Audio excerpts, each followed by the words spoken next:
يا مساء الورد على عيونكم حبايب قلبي، مساء القمر على الجميلات وعلى القمر اللي احنا شايفينه ومغلفينه ده.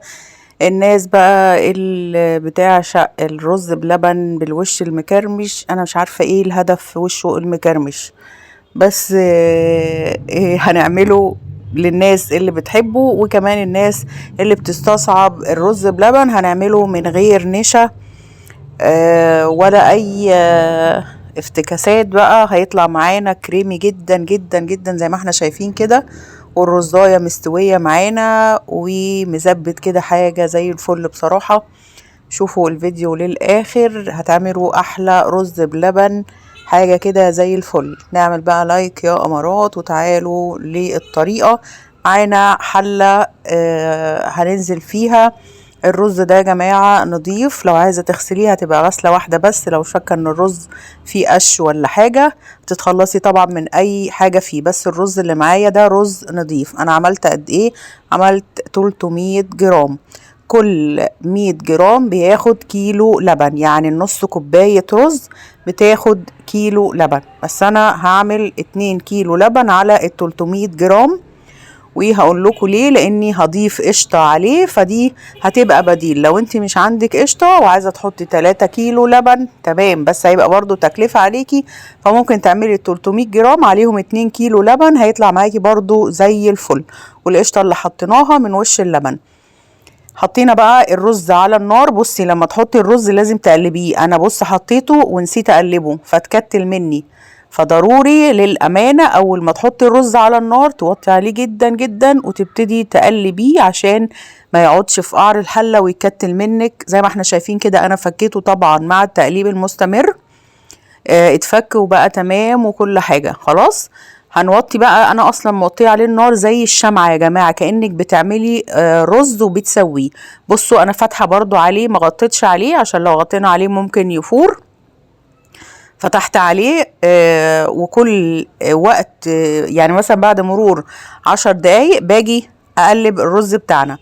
هتلاقي المقطع اللي جاي زي ما هنشوف كده كون قشرة على الوش، القشرة دي بتبقى القشطة بتاعة اللبن، لان احنا جايبين اللبن بخيره.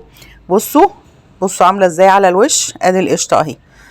انا بقى من وقت للتاني كنت بقلبه، طبعا احنا حاطينه على نار هادية جدا. لو تلاحظوا ان في بعض الرزات مصفرة، يعني ليه؟ لان لما حطيت الرز انا نسيت اقلبه، فعشان كده اتلسع، خد لسعة بسيطة كده، فاصفر بعض الوحدات هتلاقيها مصفرة معانا، فما تقلقوش. انا زي ما انتوا شايفين كان بيكون قشطة على الوش زي ما احنا شايفين اهو، كنت بقلب كله في بعضه من وقت للتاني لحد ما هيستوي معايا. ياخد معاكي بقى على حسب الكمية اللي انت بتعمليها زي ما ياخد على النار، ما تقلقيش. اهم حاجة ان انت تكوني موطية عليه النار جدا وبتقلبي من وقت للتاني. وادي كوباية القشطة اللي احنا هنحطها، الكوباية دي عاملة تقريبا 120 جرام بناخدها من وش اللبن تمام كده. هنزل ال 120 جرام، وتقدري كمان على فكرة تستغني عنها لو انتي مش عندك قشطة، بس احنا زودنا له الدسم شوية، وزي ما قلت لك تقدري تستغني عن القشطة تماما.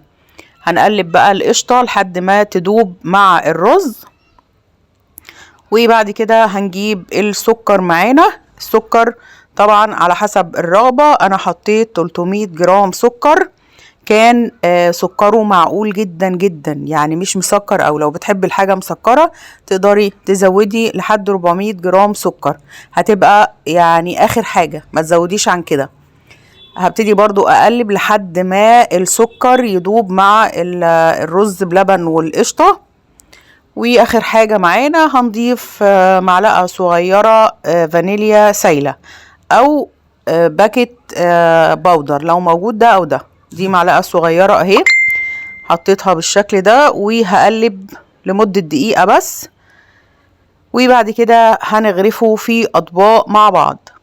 بعد ما نغرفه بقى ان شاء الله ما تغطيهوش عشان الماء اللي فيه ما تنزلش، الماء اللي في البخار لو غطيتيه في بخار هيطلع على الغطا وينزل تاني على الرز، فاحنا مش عايزين نعمل ده. احنا عايزين نسيبه يبرد خالص درجة حرارة الغرفة، بعد كده هنغلفه عشان تاخدي الوش المكرمش. لو بتحبي الوش المكرمش هتغلفيه بعد ما يبرد تماما وتدخليه التلاجة لمدة ليلة. وانا ما اظنش ان حد هيعمل رز بلبن ويسيبه ليلة، يعني الا ناس قليلة قوي. البعض بياكله على طول، وفي ناس بتحبه تسيبه يبرد في التلاجة. بصوا انا غلفته اهو.